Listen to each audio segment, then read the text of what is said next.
Alih-alih Yang Berhormat.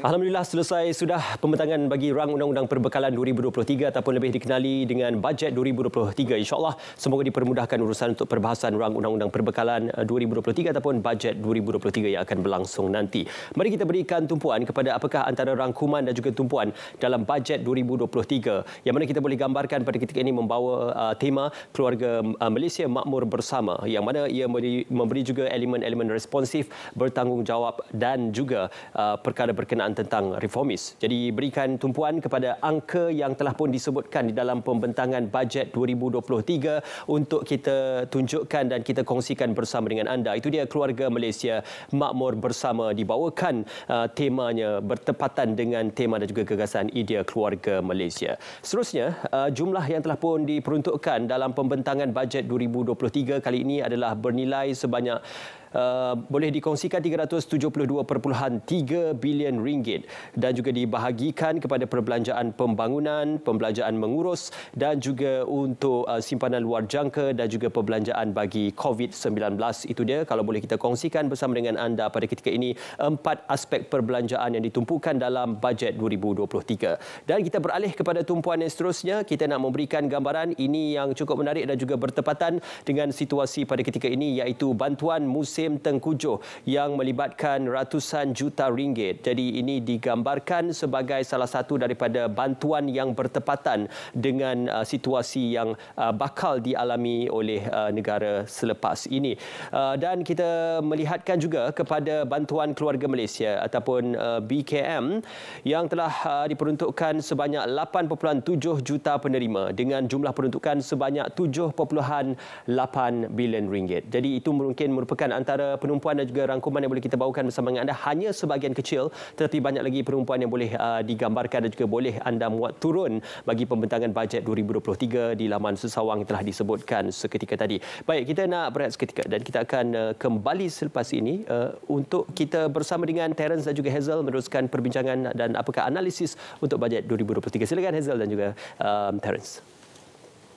Terima kasih Is. Memangnya bajet 2023 mempunyai banyak aspek untuk kita bincangkan dan jumlah peruntukannya pun begitu besar. Dari EV hinggalah peruntukan khas untuk kaum wanita, semuanya ada dirangkumi dalam bajet kali ini. Namun aspek-aspek analisis kita serahkan sekali lagi kepada pakar Dr. Shukri dan Dr. Zokri yang masih bersama dengan kami. Ya, apapun pembentangan bajet 2023 tadi selesai, berjalan dengan lancar. Mood YB Menteri Kewangan pun ceria. Mood di dalam Dewan pun ceria juga. Jadi mungkin kita harapkan pembentangan bajet 2023 ini selepas ini akan terus disokong oleh semua pihak yang berada dalam Dewan Rakyat. Tapi kalau berbalik kepada angka-angka yang dikongsikan oleh Ismail tadi, Dr. Zokri dan Dr. Shukri, peruntukan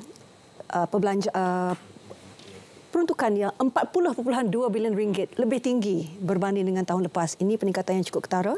Pemerhatian awal, Dr. Zokri? Tidak begitu ketara, dia di dalam jangkaan kita sebenarnya, kerana kita melihat kepada apakah situasi-situasi yang akan berlaku pada tahun hadapan. Cumanya saya sedikit terkejut tidak dinyatakan dalam belanjawan pendapatan negara pada tahun ini. Saya juga tercari-cari angka itu. Ya. Mengapa agaknya, Dr. Shukri? Yalah, dalam keadaan begini saya fikir sebab ada perubahan dari segi kadar pencukaian dan sebagainya juga ya. Kita melihat dalam konteks ini mungkin ada kaedah-kaedah tertentu untuk perolehan pendapatan ini yang boleh kita sarankan kemudian, ataupun mungkin jangkaan itu kita bergantung kepada kedudukan ekonomi semasa juga ya, kedudukan ekonomi semasa, macam mana perkembangan dari segi aspek pencukaian individu dan juga korporat dan sebagainya. Tapi yang penting kita dapat lihat elemen pembangunan di situ diberikan tekanan yang agak bagus ya, 95 bilion untuk agihan pembangunan ya. Kalau kita lihat dalam konteks ini juga, saya memandang bahawa aspek nilai itu bukanlah tidak penting, tetapi yang paling penting ialah kualiti daripada nilai itu. Apa pembangunan yang nak dilaksanakan dan sebagainya sudah pun diperincikan sebahagiannya. Kemudian syur-syur yang akan seterusnya dibawa oleh kementerian-kementerian masing-masing lah. Tetapi kita harus ingat, walaupun 95 bilion itu untuk diagihkan dalam konteks pembangunan, cuma kita kena lihat dari segi aspek kepeningkatan kos. Kalau dari aspek kontraktor dan sebagainya, pemberian projek, kerajaan perlu mengkaji juga dari aspek penilaian kos. Kos mula bahan binaan dan sebagainya. Jadi inflasi dalam kos pembinaan itu perlu diberi perhatian. Selama ini kita beri perhatian kepada kos dari segi sekuriti makanan itu. Cuma selepas ini mungkin satu perkara yang konkret yang perlu kerajaan beri penekanan, inflasi dari segi kos barang-barang binaan dan sebagainya juga memberi kesan kepada peningkatan kos perbelanjaan untuk pembangunan. Dan masuk dari segi di skrin kita Yang Berhormat Menteri Kewangan sedang menyampaikan pembentakan bajet terkini kepada Yang Berhormat Perdana Menteri yang telah dibukukan. Kita juga akan kongsikan visual daripada pembentangan ini. Selalunya di RTM kita akan bawakan sejurus saja selepas pembentangan seperti yang anda saksikan seperti tadi. Namun sepanjang minggu ini kita akan kupas dengan lebih lanjut lagi tentang setiap satu aspeknya. Saya tertarik pada aspek percukaian. Dipotong 2% dalam 2 kategori percukaian. Dan walaupun jumlah perbelanjaan meningkat, namun kita lihat bahawa mungkin sumber percukaian itu dikurangkan. Dan ketika ini masih juga ada visual terkini yang kami bawakan secara langsung dari ruang lega Parlimen. Ini merupakan penyerahan buku belanja bajet 2023 oleh Yang Berhormat Menteri Kewangan kepada Yang Amat Berhormat Perdana Menteri. Dan nampaknya kita akan kembali ke Parlimen, Hazel, bersama dengan Akmal yang telah bersedia dengan laporan. Berkemungkinan besar kita juga akan dengar daripada Yang Berhormat Menteri tentang peruntukan untuk kementerian masing-masing. Jadi dengan itu kita kembali ke Parlimen bersama dengan Akmal. Silakan. Yang Berhormat Menteri tentang pembentangan bajet 2023 yang dibentangkan oleh Menteri Kewangan sebentar tadi. Satu bajet yang menyeluruh untuk menyiapkan negara kita berdepan dengan pelbagai cabaran dan pada masa sama menggerakkan ekonomi yang menumpukan pada kesejahteraan rakyat dan juga kelangsungan perniagaan, kemakmuran ekonomi dan juga kecekapan perkhidmatan kerajaan.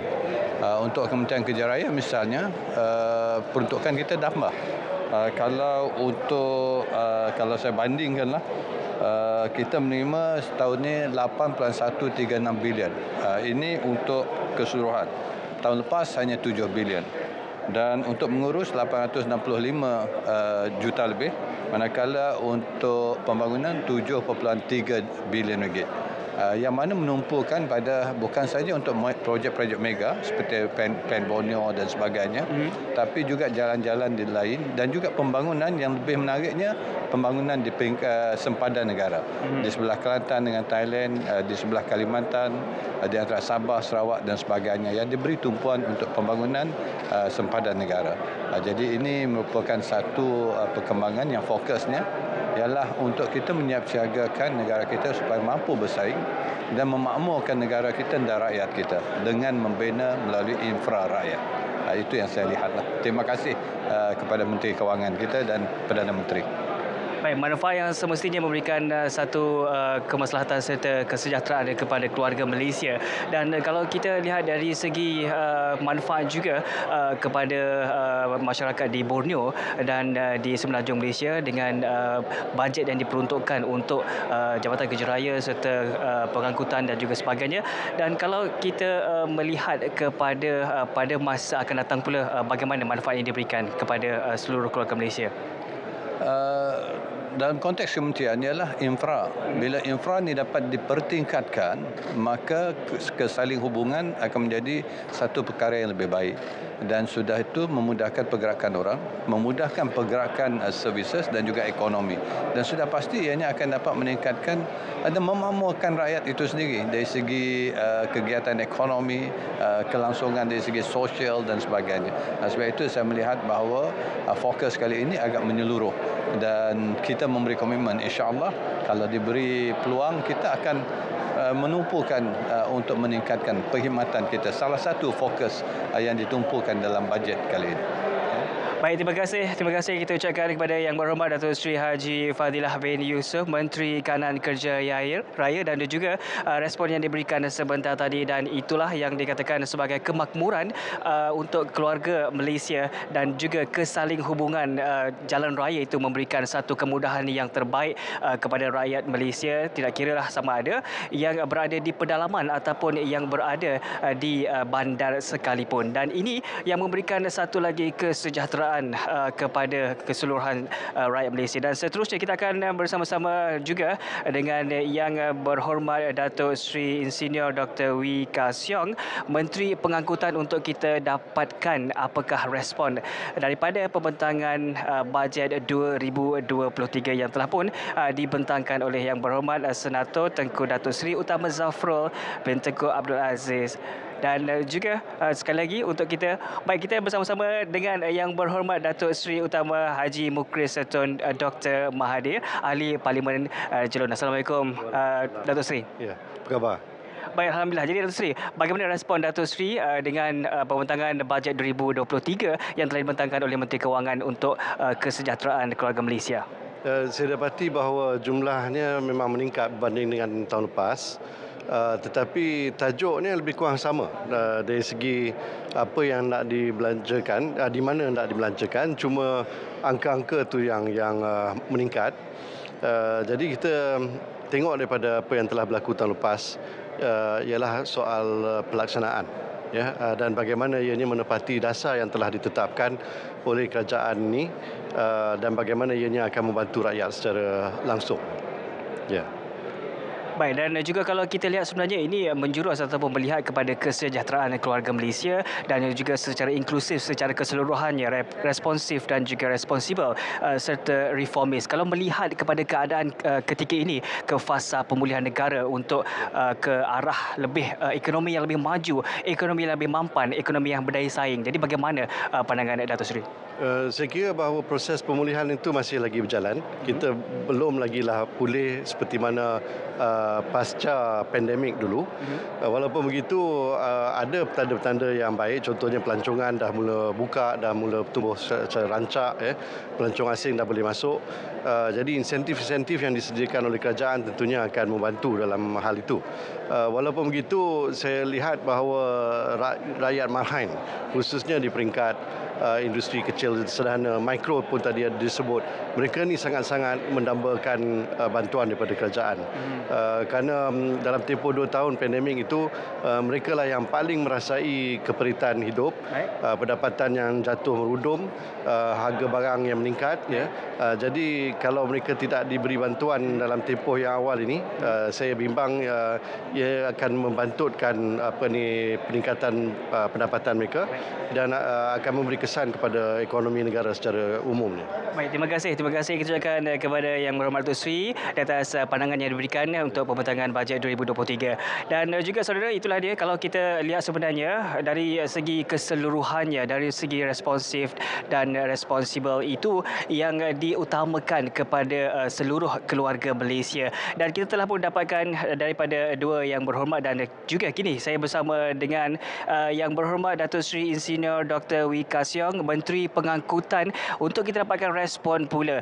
Dikabarkan tadi kalau kita lihat Yang Berhormat Datuk Seri, dari segi peruntukan ataupun bajet diberikan untuk pengangkutan juga dilihat amat banyak manfaatnya kepada seluruh keluarga Malaysia. Jadi mungkin kita boleh dapatkan pandangan daripada Datuk Seri. Terima kasih. Saya melihat bajet 2023 ini banyak peruntukan diberikan pada kita, iaitu 60.09 bilion, yang mana pembangunan telah diberi satu jumlah yang agak besar, dan antaranya ialah projek Gemas JB, landasan berkembar yang sedang kita bina, ECRL, dan MRT 3 juga dinyatakan dengan jelas kita akan mulakan tahun hadapan. Dan kesemua ini merupakan projek infrastruktur yang baik, cukup penting bagi kita. Dan selain daripada itu, pada pemandu teksi pula, pada belia B40, semua juga mendapat manfaat.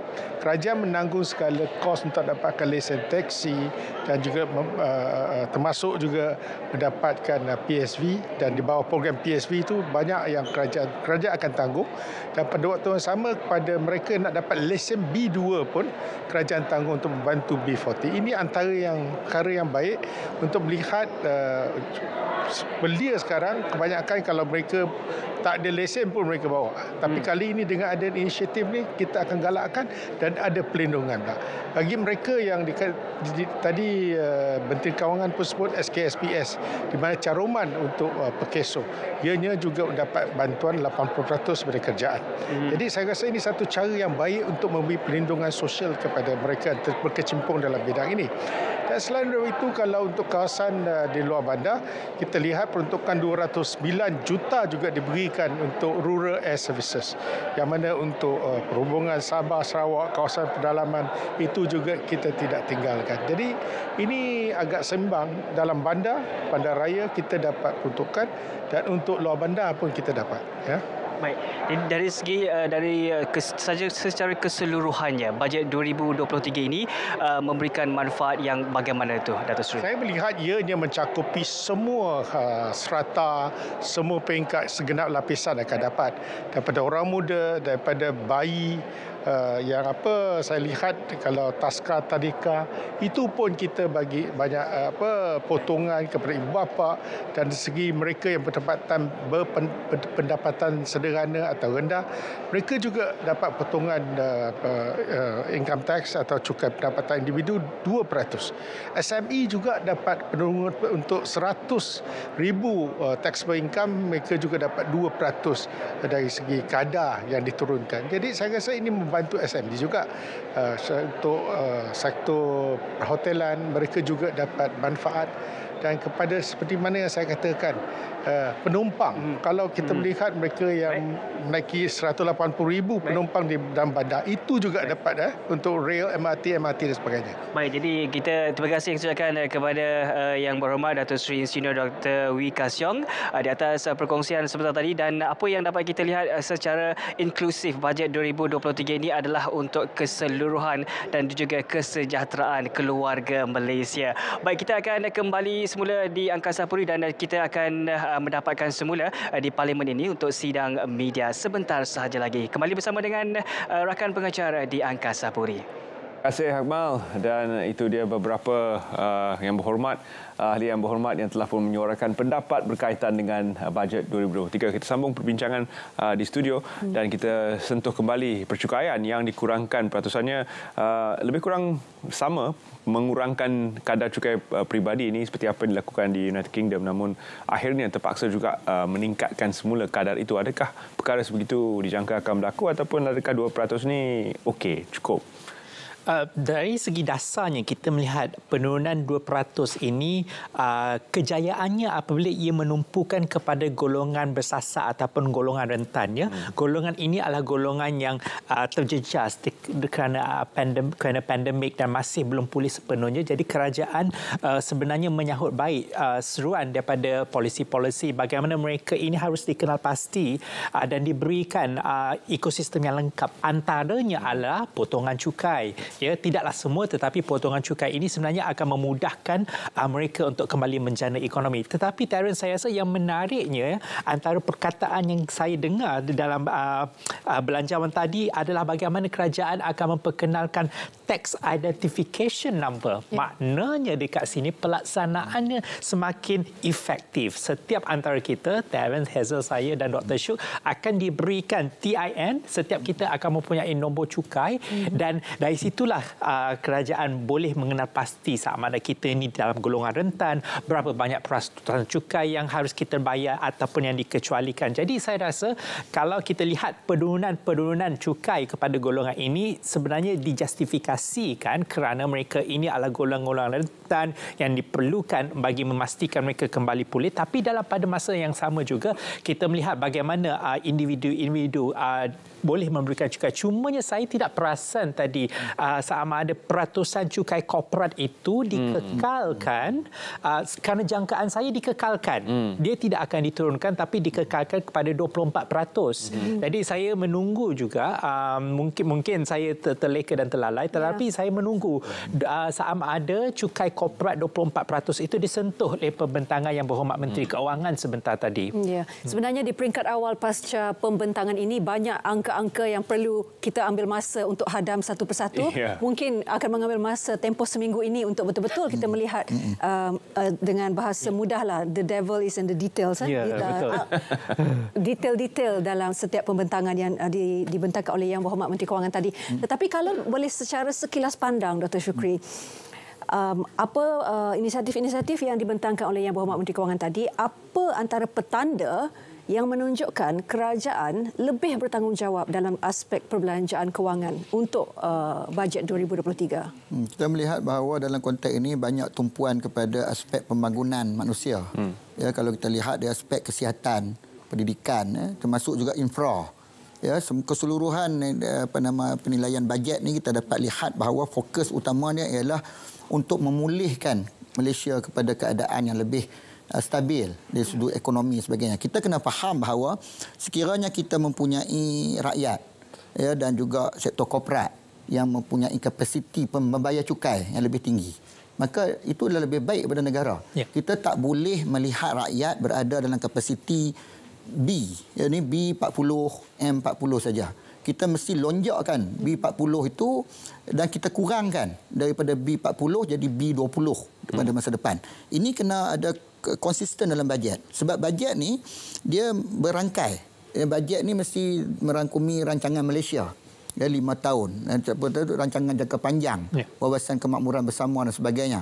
Jadi apa yang dibuat sekarang ini oleh bajet ni saya ingat boleh comply dengan SDG, Sustainable Development Goal, dan juga pada masa yang sama kita boleh comply dengan World Happiness Index yang dibuat oleh peringkat antarabangsa.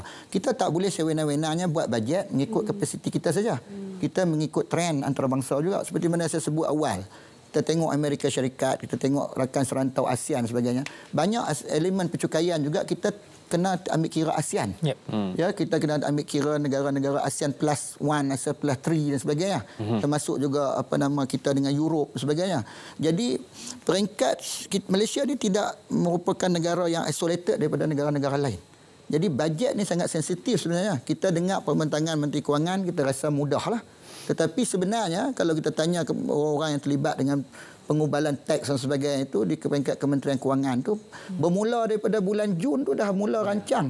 Dah mula rancang bajet. Begitulah circle setiap tahun. Jadi bukan senang. Bukan Menteri Kewangan saja yang rangka tetapi memberi idea lah kabinet sebagainya. Tapi pelaksanaan konsultasi sebagainya libat urus bersama korporat sebagainya begitu panjang jalan ceritanya. Tetapi saya sifatkan apabila ada inovasi mengenai EV. Orang Pulau Tuba seronoklah nanti boleh tukar motor, boleh beli motor yang guna elektrik. Tunggu stesen dulu. Tunggu stesen dulu. Kalau tak ada stesen nak cas tak boleh. Kemudian EV, kita lihat EV sangat berpengaruh dalam sektor pengangkutan hari ini. Jadi ini tumpuan untuk futuristik kan transportation negara. Mungkin satu hari nanti kita lihat bahawa dalam konteks ini Malaysia boleh menjadi hub EV serantau. Paling kurang kita menjadi syarikat yang kalau sekurang-kurangnya kita tak mengeluarkan EV, kenderaan yang berserta EV ini, kurang-kurangnya kita boleh pasang. Macam di Kulim High-Tech. Kulim High-Tech, ya, kita lihat macam mana kejayaan Kulim High-Tech sampai syarikat-syarikat ternama pasang kereta melalui Inocom. Dan Inocom menjadi antara penyumbang cukai yang besar juga dalam industri itu.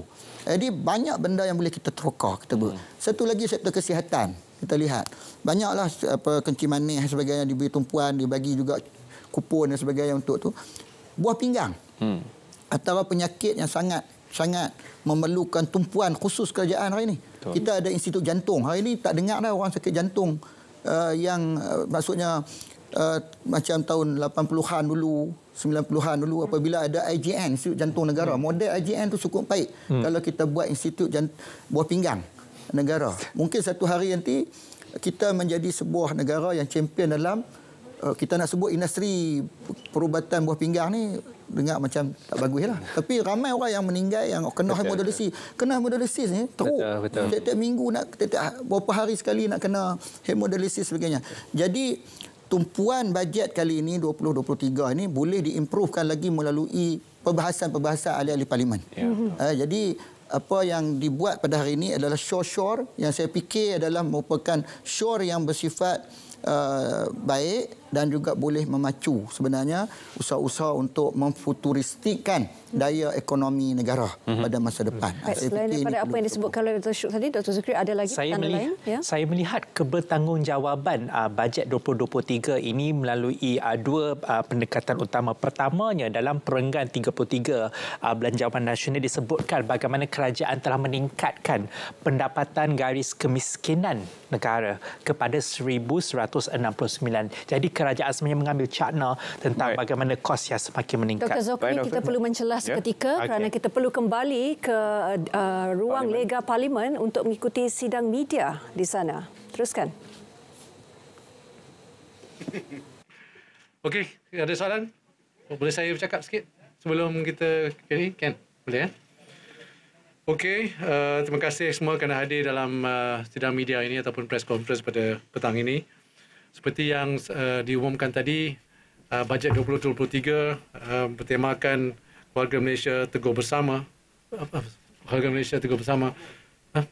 Makmur Bersama. Sebentar. Keluarga Malaysia Makmur Bersama merupakan kesinambungan usaha kerajaan memulih dan memantapkan ekonomi negara dan juga keluarga Malaysia pasca pandemik yang dijalankan selepas tahun 2021. Seperti saya sebut tadi, temanya Keluarga Malaysia Makmur Bersama. Kerajaan mengambil pendekatan reformis, bertanggungjawab, responsif, bertanggungjawab dan juga reformis dalam memenuhi keperluan rakyat, perniagaan serta memacu pertumbuhan sosioekonomi yang mampan. Bajet 2023 seperti yang kita umumkan tadi memberi fokus kepada empat teras utama, iaitu rakyat, perniagaan, ekonomi dan juga kerajaan. Dengan pendekatan responsif, bertanggungjawab dan reformis, bajet 2023 pertamanya akan memperkukuh momentum pemulihan ekonomi, kedua memperkukuh daya tahan ekonomi dan ketiga melaksanakan pembaharuan menyeluruh. So that is the responsive, responsible and reformist. Bajet ini pada pandangan saya adalah bajet dari keluarga Malaysia kepada keluarga Malaysia. Ini telah mengambil kira pandangan segedap lapisan pemegang taruh. Kita ada berkurang lebih 200 sesi libat urus bersama kerajaan negeri, kementerian dan juga sektor berkepentingan. Lebih 250 memorandum yang kita terima dan 12,000 cadangan daripada masyarakat. Pembaruan ekonomi yang ditekankan dalam bajet 2023 menyasarkan semua rakyat Malaysia mendapat impak dan manfaat yang lebih besar lagi melalui peluang pekerjaan dan pendapatan yang lebih baik. So that is the main message atau message utama untuk bajet. Jadi saya buka kepada soalan. Yep.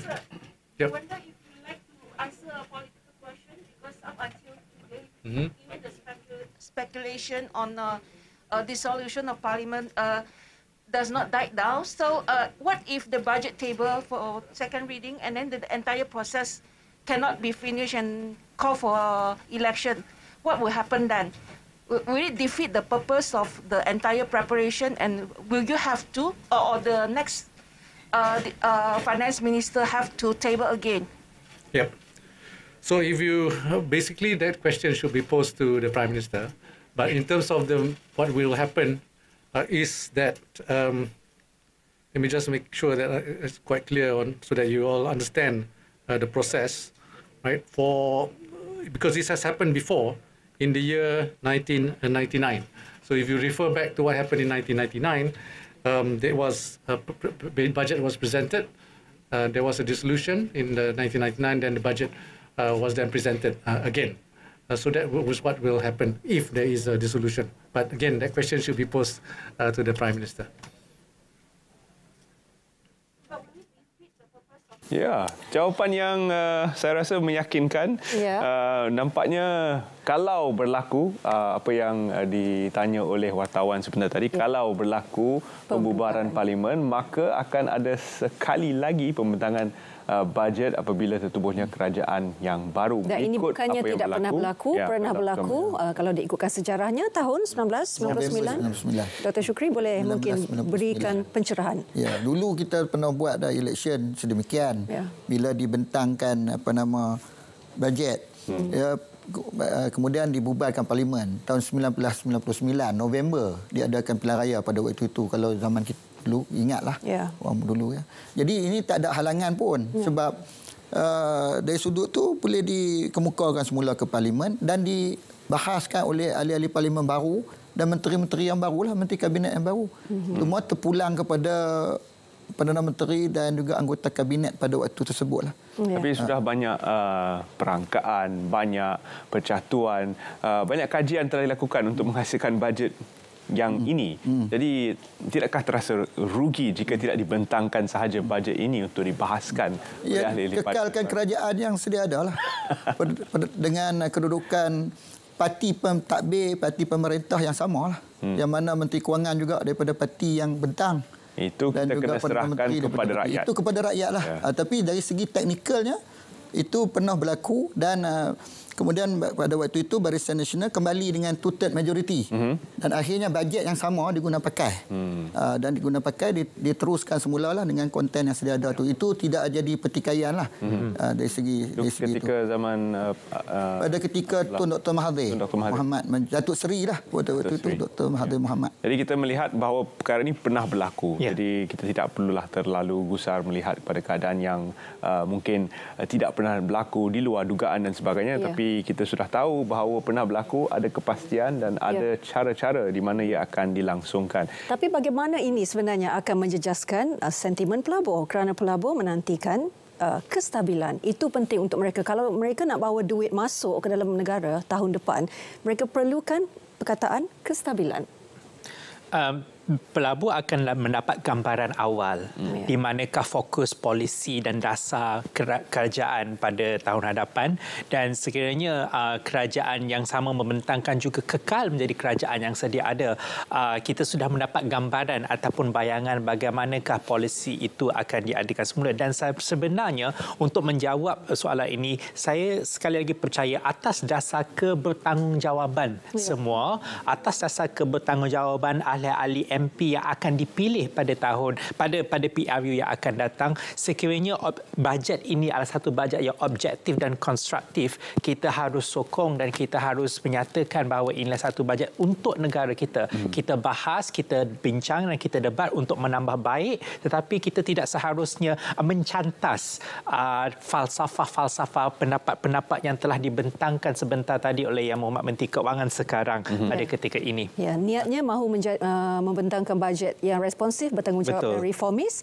Is pun sedang melihat pautan-pautan di media sosial, respon daripada orang ramai. Apa agaknya persoalan yang ingin Is ujarkan? Okey, mungkin ada juga penonton-penonton kita menyentuh berkenaan tentang yang disebutkan Akta Tanggungjawab Fiskal ataupun FRA, yang mana ini bagi meningkatkan ketelusan dan accountability pengurusan fiskal negara. Jadi kita sedia maklum terma-terma seperti defisit fiskal yang banyak diumumkan sebelum ini adalah sesuatu kerisauan yang diterjemahkan oleh pihak masyarakat dari segi perbelanjaan mengurus dan juga perbelanjaan pendapatan dan sebagainya. Jadi mungkin ini persoalan kepada Dr. Zohri, bagaimana kita ingin melihat Akta Tanggungjawab Fiskal FRA ini akan menjadikan suatu accountability yang lebih baik dalam pengurusan perbelanjaan negara. Kalau kita lihat dalam perenggan 173 di mana tajuk yang besarnya itu menangani ketirisan hasil, dan antara inisiatif yang dibentangkan oleh Yang Mohd Menteri Keuangan bagaimana kita ingin menubuhkan multi-agency task force yang untuk melihat di manakah kebocoran hasil dan sebagainya. Jadi ini adalah satu inisiatif yang menjawab tema responsif ataupun tema reformis yang diberikan oleh bajet pada sebentar tadi. Dan kita lihat juga banyak lagi Fiscal Responsibility Act ini yang akan digubal oleh pihak kerajaan bagi menyatakan bahawa betul-betul kerajaan committed untuk mewujudkan satu bajet yang responsif dan juga reformis melalui kebertanggungjawaban ini. Jadi ini adalah apa yang disebutkan sebagai membantu rakyat juga memahami bagaimana duit dan wang kerajaan dibelanjakan, lebih kurang macam accrual accounting, di mana kita dapat melihat dengan secara telus dan jelas di mana sebenarnya wang itu pergi. Saya ingin menyentuh tentang satu aspek yang saya rasa agak unik tentang bajet ini, di mana ia memberi peruntukan khas untuk wanita. Gangguan seksual di tempat kerja juga diberi penekanan, dan juga untuk membantu wanita yang bersalin kembali bekerja. Diberi potongan cukai lagi, tambahan sehingga 5 tahun kalau tidak salah saya. Itu memenuhi kriteria bajet yang responsif. Jadi silakan Dr. Shukri, pendapat? Kalau kita lihat dalam konteks ini, perjuangan wanita dalam diberikan perhatian yang serius lah. Sampai disentuh untuk wanita menjadi calon dalam pilihan raya, mewakili parti-parti politik untuk bertanding dan menang dalam pilihan raya dan mungkin boleh menjawat jawatan sebagai anggota legislatif di peringkat negeri dan persekutuan. Jadi ini satu perkara yang agak baik. Kerana kalau kita lihat di universiti hari ini pun senario, kita sebagai pensyarah, kita dapat lihat bagaimana kekurangan pelajar lelaki. Kurang terror. Jadi perjuangan wanita tu macam Desmond ni nampak gaya memberikan satu inspirasi pendidikan tinggi yang jelas. Mereka mempunyai satu daya pemikiran yang jauh melebihi lelaki lah. Kalau kita ambil komposisi sampai Menteri KPT pun adalah wanita. Dan kita lihat di situ sendiri pun ini kritikal juga sebenarnya kepada lelaki. Kita ada Kementerian Pembangunan Wanita. Mungkin lepas ni ada pembangunan lelaki lah. Sebab di sektor tertiary education ni sangat berkurang. Jadi ini pun perlu ada kajian yang komprehensif. Tetapi dari sudut pembangunan wanita di peringkat kerajaan, di peringkat Malaysia ini saya fikir semakin baik dan kita comply dengan perjuangan di peringkat antarabangsa sendiri. Kalau kita lihat penghargaan kepada wanita untuk memimpin di GLC sebagai contoh, kita lihat beberapa GLC sudah mempunyai, bahkan kita ada Governor Bank Pusat. Sudah 2 orang daripada kalangan wanita yang bukan senang untuk jadi Governor Bank Pusat ni, nak mengawal tadbir urus monetary kita, tetapi dia diberikan ruang dan peluang yang sama. Jadi dalam konteks Malaysia ini saya fikir apabila dimasukkan, bukan saja ini kali pertama dimasuk dalam belanjawan, dalam bajet, sudah banyak kali daripada kita merdeka sekali. Tetapi kita dapat lihat hasil yang baiklah. Dan apabila ada contohnya kita lihat dasar yang konkret mengenai wanita ni, maka kita melihat bahawa Malaysia ini adalah merupakan sebuah negara yang tidak konservatif, tetapi progresif dan tidak hanya melihat kepada jantina tetapi kepada bakat dan merit. Bakat dan merit itu penting. Bukan soal aspek-aspek yang lain yang kita perlu lihat saja, tetapi kita kena lihat kemampuan dari segi kerja dan juga tuntasnya pemikiran, tahap intelektual seseorang itu dalam mengemudi. Apakah salahnya wanita itu diberikan tempat yang sewajarnya?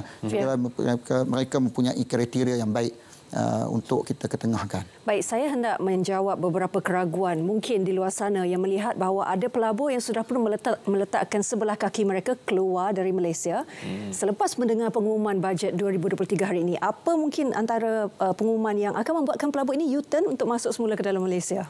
Tidak ada perubahan dalam kadar cukai korporat. Saya merasakan tema bajet 2023 itu sebenarnya adalah satu tema yang cukup baik. Kita mahu reformasi, kita mahu responsif dan kita mahu bertanggungjawab. Itu sebenarnya menunjukkan bahawa kerajaan pada hari ini adalah kerajaan yang cakna kepada untuk pemulihan dan juga penstabilan sosioekonomi negara. Saya tidak merasakan bahawa dengan pelanjawan pada tahun ini pelabur sudah melangkah keluar, tetapi apa yang pelabur ingin melihat bagaimana belanjawan ini dapat diimplementasikan dan dilaksanakan. Jadi ia memerlukan proses sebenarnya, ia memerlukan langkah-langkah yang seterusnya. Tetapi secara teorinya saya tidak bersetuju mengatakan bahawa bajet ini adalah mempunyai sebahagian daripada pelabur kita luar negara. Tidak. Bajet ini sebenarnya adalah satu gambaran asas bahawa Malaysia akan berada di landasan yang kukuh pada tahun hadapan. Tugas kita seterusnya adalah untuk memastikan bajet ini dibahaskan, mendapat persetujuan dan kelulusan di Dewan Rakyat dan Dewan Negara dan diimplementasikan dengan sebaik mungkin. Hasilnya kita akan melihat bagaimana pelabur ini dapat kembali ke dalam negara kita. Pun begitu, apakah imbuhan-imbuhan yang telah pun dinyatakan dalam bajet kali ini untuk menarik lebih banyak lagi pelabur masuk ke dalam negara? Kalau kita lihat ada sektor-sektor di mana kita memang merupakan antara top 5 di dunia, seperti sektor pembuatan medical devices, kita merupakan top 5 di dunia. Sarung tangan getah juga kita adalah antara yang terbaik di dunia dan telah menarik pelabur dari Sweden dan sebagainya. Jadi bagaimana, adakah ada imbuhan-imbuhan yang spesifik yang dinyatakan untuk menarik FDI yang lebih banyak masuk ke dalam negara? Ya, kalau kita lihat dalam konteks negara kita ini, negara kita mempunyai rakyat yang walaupun kita baru 33 juta penduduk, tetapi keupayaan purchasing power parity kita tinggi. Kadar guna duit kita secara mudah lah. Purchasing power parity ni kita suka berbelanja dan saya fikir ini baik untuk pelabur. Ya, pelabur FDI ni dia bukan masa contohnya kita jumpa satu syarikat tu nak pelabur bukan makan masa 1-2 hari, 1 tahun. Sudah panjang prosesnya untuk pelaburan itu. Jadi kita tak perlu risau untuk pelabur ni keluar secara mendadak. Contohnya kita lihat ada pelabur-pelabur ya FDI ni yang memang modal antarabangsa tetapi melabur di Malaysia sudah berpuluh tahun dan sebati dengan kita. Beberapa Intel, Infineon yang disebutkan. Ya, jadi kita tak perlu risau gitu. Dari segi transfer teknologi, Malaysia mempunyai kecekapan sumber manusia yang tinggi dari segi kemahiran di sudut itu. Dan kita juga menyediakan infrastruktur yang bertaraf kualiti yang grade yang terbaik. Jadi ini memudahkan mereka dan juga pada masa yang sama kita mempunyai matrade MITI yang facilitate dengan foreign direct investment ni. Selain itu pengukuhan DDI kita ada banyak GLC, GLIC sebagainya boleh collaborate menumpang kerjasama JV dan sebagainya dengan syarikat antarabangsa ini. Jadi saya fikir Malaysia adalah pasaran yang kompetitif sampai bila-bila. Selagi mana kita mempunyai daya saing begini. Sebab kita mempunyai rakan sahabat yang baik dan pada masa sama kita bebas konflik secara berterusan dari sudut konflik-konflik bersenjata dan sebagainya kita aman dan damai dan pembangunan bandar baru di sepadan dan sebagainya termasuk Sarawak yang berdekatan dengan ibu kota baru Indonesia dan sebagainya. Jadi kita sangat kompetitif sebenarnya. Walaupun kita berada dalam keadaan yang sebegini. Baik, kita sudah pun menghempiri penghujung perkongsian bajet 2023 ini. Soalan penutup saya secara ringkas, jika dua-dua doktor diberi peluang untuk memberi skor atau markah kepada pembentangan bajet oleh Yang Berhormat Menteri Kewangan tadi dalam memenuhi kriteria sebagai bajet responsif, bertanggungjawab dan juga reformis, skor yang diberikan oleh Dr. Zokri? Sejujurnya saya bagi A. Dan Dr. Shukri? Bagi orang yang patriot pada Malaysia, tentu saya bagi A lah. Kalau boleh A star plus lah. Kita tak boleh underestimate negara dan kerajaan dan negara kita. Mereka penjawat awam sudah buat yang terbaik. Begitu juga kabinet dan juga anggota parlimen daripada dua-dua pihak lah. Bonus penjawat awam cukup tak, Doktor? Iyalah. RM700. Takat ni tambahlah lagi. Maka mungkin malam ini Yang Berhormat Menteri Kewangan boleh tidur lena selepas 3 minggu berkampung di bangunan perbendaharaan. Okey, apa pun kita ucapkan tahniah juga dan juga sekalung terima kasih kepada banyak pihak yang telah pun terlibat secara langsung Dr. Shukri dan juga Dr. Zokri. Apa yang penting ini gambaran apa yang dihasratkan. Cuma seperti yang mana dikatakan oleh kedua-duanya tadi, bukan hanya di atas kertas tetapi pelaksanaan implementasi di peringkat akar umbi itu yang penting. Dan juga kita melihat MOU bersama dengan pembangkang juga perlu dilaksanakan secara menyeluruh supaya penerimaan bajet ini lebih menyeluruh juga Dr. Zokri, insyaAllah. Walaupun diasak dengan pelbagai cabaran dalam ruang fiskal yang terhad, kerajaan tetap mencari jalan untuk menyediakan bantuan kepada mereka yang memerlukan. Saya tak sabar untuk mengupas bajet ini untuk melihat dengan lebih dekat lagi sebab kita baru saja mendengar pembentangan pertama, belum sempat untuk kita buat analisis secara penghadaman terus dan sudah pasti kita akan bawakan analisis berterusan di RTM dengan pakar-pakar kita dan penganalisis ekonomi yang berterusan untuk membantu anda lebih memahami bajet 2023. InsyaAllah. Jangan lupa malam ini untuk analisis bajet, esok dan juga lusa kita akan bersama dengan para tetamu dan juga panelis kita untuk analisis bajet 2023. Terima kasih Dr. Shukri, terima kasih Dr. Zokri bersama dengan kami. InsyaAllah kita ada kesempatan kita akan bersua kembali. Kita berakhir di sini untuk siaran secara langsung bagi bajet 2023. Saya Ismail Adnan. Saya Hazel Desmond. Dan saya Terence Das. Terima kasih kerana setia bersama kami sejak awal tadi. Keluarga Malaysia.